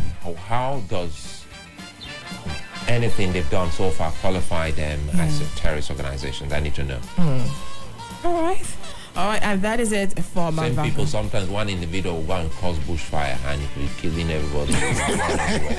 the person is not a terrorist. So sometimes someone is caused by somebody, and sometimes they make us believe it's the natural one. So and sometimes somebody come out from nowhere and start shooting. Yeah, sporadically, and nobody's talking about it. These are the things that tap. Small boy. You can be part of the show. 0904-436-2225 is the number to call or send your WhatsApp message to 0904-436-2225. We have a call on the line. Hello and welcome to the show. Hello, good morning to you. What's your name and your location? Good morning. Yes, good morning. I'm calling from the local government. Your name? Palmer. All right, go on, Palmer. Good morning, my people. Good morning, Palmer. The information that I just that Canadian government condemned or called APC and PDP a terrorist organization. In our country currently, a lot of politicians are money ritualists, and only terrorists kill. Money ritualists are similar to terrorists because they slaughter humans just to gain political power. So, for them saying such, using that in reference, they are right, because we should be very, very, very, kind of should be watchful, to monitor our politicians before they come into power. There are a lot of illiterates when they go into ritual and gain power. When they enter any public office, they have nothing to give to the people. They are always, kind of coming to steal our money because they have no idea or innovation how to drive our economy forward. God bless you this morning. All right, thank you, Paul Merrick, for calling on the show. Paul Merrick, I beg to differ when you say that they are right to upset PDP and APC are terrorist organization. I also allude to what Sla said. To what extent or what proof? What proof do they have? What evidence do they have now to say that the two major political parties that has been run this country since 1999 that they are terrorist organizations? Things happen over there in Canada. So why have Nigeria not labeled those activities of theirs terrorist organizations? I think our government should also stand up to know how to refute and debunk some of these statements being made by the United States and Canada and the rest of Europe. Yeah, so I beg to differ on that. All right, we have a reaction on WhatsApp. It's coming from Odaro Smart. It says, good morning, EBS family. Why is EFCC not using sting style to arrest Yaya Bello in Kogi State, who just got married in Abuja? Obviously, he doesn't know anything. Is he evading arrest? He's been going to court. He's already having his day in court. So don't take us back. That's the reaction from WhatsApp. That's what I'm saying. He shouldn't take us back. Okay. Hey, brother man, calm down. Don't bite me. Good morning and welcome to the show. What's your name and your location? Hello, good morning, sir. Good morning. My greet to everybody. I'm Emmanuel. I'm calling from Uyo, sir. All right. Talk to us, Emmanuel. I think the EFCC, they should correct themselves. They are behaving like the bank tax, the SARS that was banned. You see, Nigeria do monitor all the activity. It seems that they are just that EFCC office is just there for the innocent, not for the politicians. Because we have not really had or seen them that they have deal with the politicians assiduously, the one that has really stole our money. I think they should correct themselves in order to avoid a mass protest against them. And for our governor said that the president has fixed the economy. Has fixed the economy. I think that is on paper. We have not seen it. We are just hearing it from him and others. I think we should see it in reality and feel it. I think that is what matters. It's not all about we hearing it. No, let's feel it. If we are feeling it, if we are seeing it, everybody Nigeria will be the one in the street saying, God bless the president. The president has changed the narrative. Nigeria is now a better place. We have not seen a president like that. Is what we did. It's not all about talking. It's all about working. Thank you. Thank you so much for calling on the show. All right, we have a reaction on WhatsApp again. It's coming from Raf from Jerry. He said, good morning, Bella refined sugar oat baby. Iroko AJ that symbolizes A for app and J for jog. The music background is lashing with oral statement by the various speakers, and communication doesn't supposed to go with noise background for any kind. The environment should be serene, calmed and unruffled atmosphere for effective communication education and information. This is coming from Raf from Jerry. Thank you for that observation, Raf. Let's take more calls. Hello and welcome to the show. Good morning. Good morning to you. Good morning. Sylvester from Funga. Oh, go ahead, Sylvester. Yeah, go ahead. This statement by Canadian Cup, they are not serious at all. You know, we Nigerians, we take everything the white man say as excellent, clean. Here people say, it is true, it is true, it is true. I don't think it is a big lie, very fat lie. Those, no political party in Nigeria is a terrorist group. Thank you. That is just my submission. Thank you. Thank you very much. All right, still call the number 0904 436 2225 0904 436 2225. AJ Sports is in the building. A very good morning to you, AJ Sports. Yeah, good morning, everybody. Good morning, Benin City. God bless Nigeria.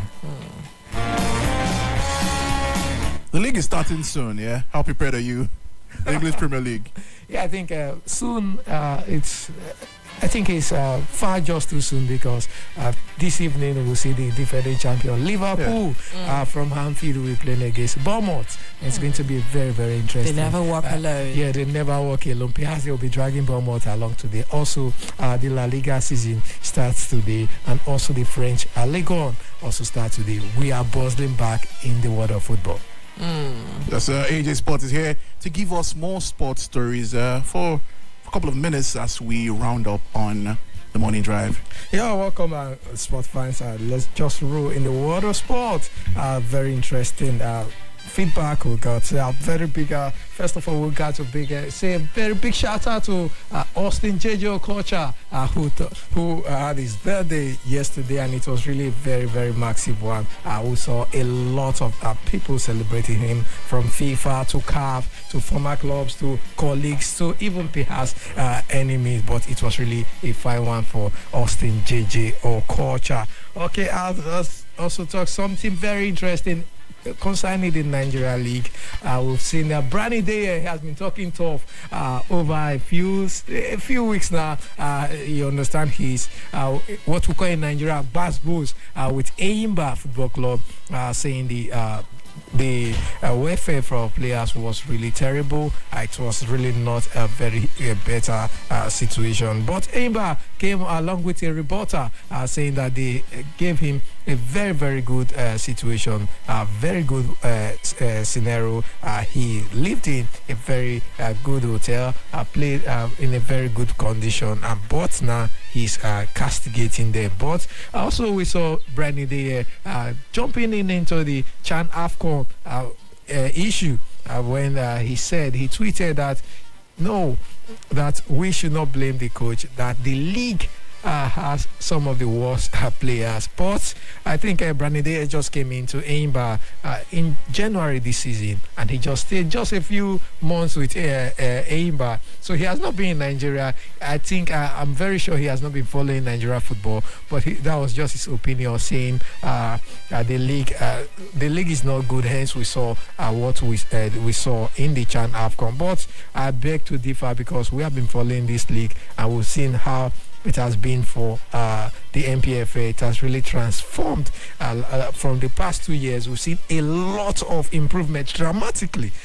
when it comes to the NPFA, especially when it comes to resumption dates, especially last season was really the shocker. They said they are going to start in August last season, and everybody was expecting the regular postponement like they normally do, but it was a shocker as the NPFL season kick-started in August last season, and it ended as scheduled, and that was really a massive one. And now they are also following the same trajectory. August 22nd, the NPFL season will be kicking off also. Why? With a very big fixture. Defending champion Remo Stars will be playing against the runner-up of last season title, Rivers United. Is going to be a very, very big and massive fixture. We've seen a lot of very important fixture during the course of the season, and it's going to be a very interesting one. But Brani Deye saying that the league just produced what we're seeing in the league in the the Chan AFCON is a reflection of how the league is. It's terrible. But I beg to differ from Barney Day. I understand that, yes, he's playing in the league proper, but I think he just came in just January, and there have been a lot of drastic improvement in the league. If you ask maybe some of the players who have been playing, maybe Ahmed Musa, yes, I understand he also voiced his complaint a while back, but I think there's really improvement. We also see some of these best leagues in the world, a lot of arguments still come out from weekends. I know Liverpool will be playing Bournemouth today, but we are going to hear a lot of arguments, perhaps maybe the ref and all of that. I understand, yes, they've really improved in their leagues much more than Nigeria, but I think we are not just where we used to be 5 years ago, 4 years ago, 10 years ago, but I think we have really improved, and only much more improvement is better. Not talking down. Understand when you speak the truth and when you criticize, but not just to chase clouds. I think this is what Brani is just doing at the moment. Yeah, he is wonderful, fine footballer, someone I respect quite a lot. So Brani Day, that's my opinion, and I think I also want people not just to take my word for it or Brani Day's word for it. Let's just follow through the MPFL this season. It will be starting off on the 22nd of August. Just follow through the MPFL, go watch games, try and stream games, and see how improved these players have been tactically. Even the coaches have not also improved when it comes to management skill and all of this. Player ability, it's second to none. We understand that, yes, you cannot fault Nigerians when it comes to getting football talent, natural football talent, unrefined football talent, undiluted football talent. We have spread across the streets of Nigeria, from the west to this, from this west, south, east and north of Nigeria. Okay, another big one that was also trending was Rasheedat Ajibade saying that they've not received the 100k dollars the Nigeria government promised them. They said they are yet to receive it, although it has been celebrated, it has been lauded all over the sides of Nigeria, but they are saying they are yet to receive any of that money. Yes, I think it's better they are saying it very early, not the one who will be waiting maybe at death of some of these players before you be hearing it. We'll understand the fact of the likes of coach Ezilen, who is from Edo State, who won one of the AFCON for the women, or rather one of the WAFCON for these women that we are celebrating today. He is dead now, but the NFF is still owing him some money for winning the WAFCON so many years ago, over 10 years ago now, and he's still being owed. So I think it's better that these guys are louding it at this moment, so that everybody will be aware that yes, this money has not been paid. So we just encourage those people in charge to do this, to do the needful, and who will also celebrate then. Okay, let's just quickly see some of the Europa League games that went down yesterday. Let's just quickly see a few, and a very important fixture.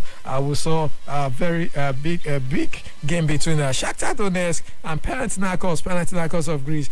The game ended goalless in Greece a few days ago, and the reverse fixture also in Ukraine ended goalless, and it went into extra time, no goal, but Panathinaikos won on penalties, and that was how they progressed over the Ukraine side, and that's a very big one for the Greek team. 4-3 ended on penalty, and that's massive one. Shakhtar Donetsk are out of the Europa League. And also we saw Braga defeating CFR Cluj 2-0, and that was a very massive one, and now they have now qualified. PAOK, another Greek team also that is building something very massive, they won 1-0, and it was 1-0 on aggregate against Wolfsburg, the team from Austria, and that was another very improved side for the Greek side. Also, we saw also some games in the Europa Conference League yesterday, and it was really another massive one for some teams and some very, very big teams. AK Athens, a team that's really building something massive over there in Greece, with the likes of the Antonio Masha. They won yesterday 3-1, and that was that saw their progress to the next round. Besiktas also defeated St. Patrick's from Ireland 3-2, and it was really a massive one, and they have now progressed to the next round. Maccabi Haifa, it was really a shocking one for them as they lost to Rakov, the Polish team, defeated them 2-0 at home yesterday, and they are now out of the Conference League, something they really don't expect. Okay, let's just quickly see some of the fixture for this weekend when it comes to the English Premier League. Like I said earlier on, I will see Liverpool today play against Bournemouth by 8 p.m. and that's going to be a massive one, the welcoming of the new EPL season 2025-2026 season. That's massive. Also, we'll see for Saturday, we'll see Aston Villa playing against Newcastle United, and that will be the first fixture on Saturday. Also, we'll see Brighton play against Fulham, while Sunderland at the Stadium of Light, the Blackcats will be playing their first game since 2017 in the EPL, but they will be hosting West Ham United, and that will be another massive encounter. Tottenham Hotspur are the Spursy team that lost against Paris Saint-Germain just some few minutes ago. They could not just hold on. Will they be able to hold on against Burnley as they play on Saturday? Is going to be another very interesting fixture. The Wolves, Hunter Wanderers, will be playing against Manchester City, as Manchester City, lots of players are leaving the club, and they are also trying to see how they can secure the services of Rodrigo from Real Madrid. Chelsea will be playing against Crystal Palace. Crystal Palace defeated Liverpool in the Community Shield just last weekend, so they are still basking in the euphoria. Chelsea, they are currently, as they will say, the best club in the world after they won the FIFA World Club Cup just some few weeks ago. I know the likes of Dexmond will just be happy for Chelsea. Okay, they'll be playing against Crystal Palace on Saturday also. Nottingham Forest will be playing against Brentford. Why? The big one of the weekend. The big one of the weekend will be at the Old Trafford, where Manchester United, with a new good look front three, now will be playing against Arsenal, and that's going to be a massive encounter. Everybody will be waiting to see if Manchester United have something new in their sleeve. The likes of Mbembo and the likes of Connor, and also the one they call Benjamin Sesko, and he will be leading the lines for Manchester United. Will be playing against Arsenal. Also, not forgetting, Arsenal have one of the most powerful striker in the world, who scored over 80 goals for the last 2 seasons playing for Sporting Lisbon, Victor Gyökeres. Going to be a very massive encounter. I can see Matia Jakaye celebrating that game, and also I know some Manchester United fans will be waiting for that encounter, expecting to massacre Arsenal at Old Trafford. But a lot of people are saying that Old Trafford is no longer the theatre of dreams. It's now becoming an old garage. But let's see if Manchester United will change that trajectory when they play against Arsenal. Massive game. Leeds United will be playing against Everton. Everton will be boosted by the new arrival of Jack Grealish into their fold. West Ham United also will be playing Leeds United playing Everton, and that was the last game of the Premier League. Let's just quickly see the Spanish La Liga. Let's quickly see the Spanish La Liga. We'll see Girona today. We're playing against Rayo Vallecano, while Villarreal will be playing against Real Oviedo. Real Oviedo is a team that is featuring Santi Cazorla, another very massive player who really enjoyed his time in Arsenal, but now he went to his boyhood club and he qualified into La Liga. Also, we'll see Real Mallorca will be playing against Barcelona. Deportivo Alaves will play against Levante, while Valencia will host Real Sociedad. Getafe will be traveling to play Celta de Vigo, while Sevilla will be traveling with the Senior to Athletic Club de Bilbao to play against Bilbao, and that will be another very interesting encounter. Why? Very interestingly, we'll see Espanyol will play against Atletico Club de Madrid. Elche, another promoted team, will be playing against Real Betis. Why? For Real Madrid, they will be playing against Osasuna. That is a very, very interesting one coming in from La Liga also. But for the French Ligue 1, we will be seeing a very massive game today with Reims playing against Olympique Marseille. We want to see how they will wrestle Paris Saint-Germain to the title. For tomorrow, we'll see Lens playing against Lyon. AS Monaco will be playing against Le Havre. We'll see Nice playing against Toulouse, while Brest will be playing against Lille. Angers will be playing against Paris FC, the new team of Nigeria winger Simon Moses. And we'll see Auxerre playing against Lorette, while also we'll see Metz playing against Salzburg. Nice will be playing against Paris Saint-Germain. That is massive for everybody to see. I think it's going to be massive all over this weekend. A lot of teams will be going down. Okay, I think that is the much time we permit us to go through this morning when it comes to sport and sport update. Like I always say, every champion started as an amateur. Start where you are. You have greatness within you. AJ Sports is so. Bye for now. AJ Sports, before you go, do you think Arsenal will do well this season? Gil Correz and the other guys we have added to our squad, do you think Arsenal will do well? Should I get my hopes up, or I should relax? Yeah, Arsenal fan. Confirm Arsenal fan. I think getting hopes up is normal thing with Arsenal. They always get their hopes up. But I think I will not be just like I saw Tottenham losing just 5 minutes to winning against PSG. I will not also be surprised with Arsenal losing just 2 games to go of the season. But I know maybe one thing they showed last season was the centre forward who can definitely score, and now they have somebody who don't just know how to score but can score a lot of goals. So perhaps that might just be the edge, but not taking away Liverpool. I think if Liverpool just seal the signing of Alexander Isak before the summer finishes, I think everybody should just forget the league and leave it for Liverpool. Absolutely. There you have it. That's our show for today. Many thanks for joining us. The news is coming right up. Good morning.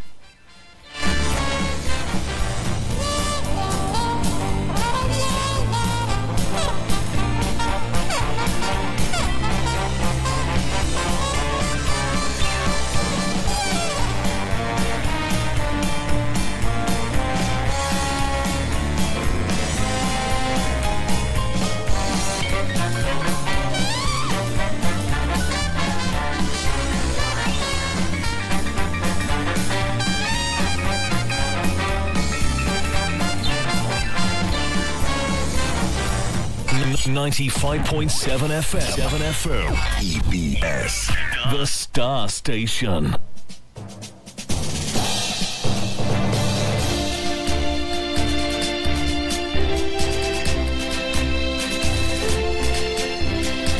Good morning, it's 8:30 and this is the News Bit. The Minister of Information and National Orientation, Muhammad Idris, says President Bola Tinubu's vision of making Nigeria a $1 trillion economy is already underway. Idris said this during a courtesy visit to the Governor of Enugu State, Peter Mba, on Thursday in Enugu while on a 3-day tour of the federal government project and citizens' engagement in the state and Ebonyi. While addressing that President Bola Tinubu has made the treatment of cancer possible in the country, he explained that Nigerians would soon begin to see the light of that $1 trillion economy becoming a reality.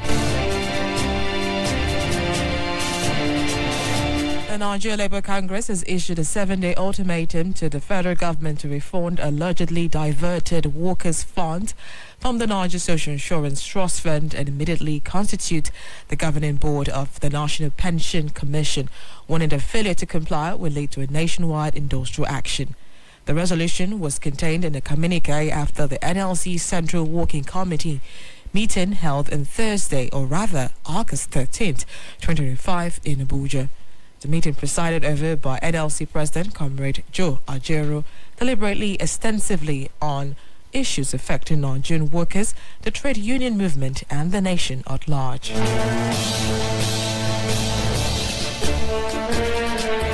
The Academic Staff Union of Polytechnic, ASUP, has issued a 21-day ultimatum to the federal government to meet its astounding demands in an agreement entered with the union. The president of ASUP, Shamar Panja, said this while addressing newsmen at the end of an emergency meeting of the National Executive Council of the union on Thursday in Abuja. Kapanja said the demands by the union include the non-release of a circular to effect the payment of its peculiar academic allowance by the National Salaries, Incomes and Wages Commission, a component of the ASUP/Federal Government 2010 agreement. Other concerns include the decision by the National Board for Technical Education to outsource the accreditation process for polytechnics in the country. The 25/35% arrears of salary review, which cover a 12-month period and captured in the budget, among others. That concludes the news bit for 8:30. Many thanks for staying tuned. 95.7 FM. EBS. The Star Station. The MTN Mega Billion promo is finally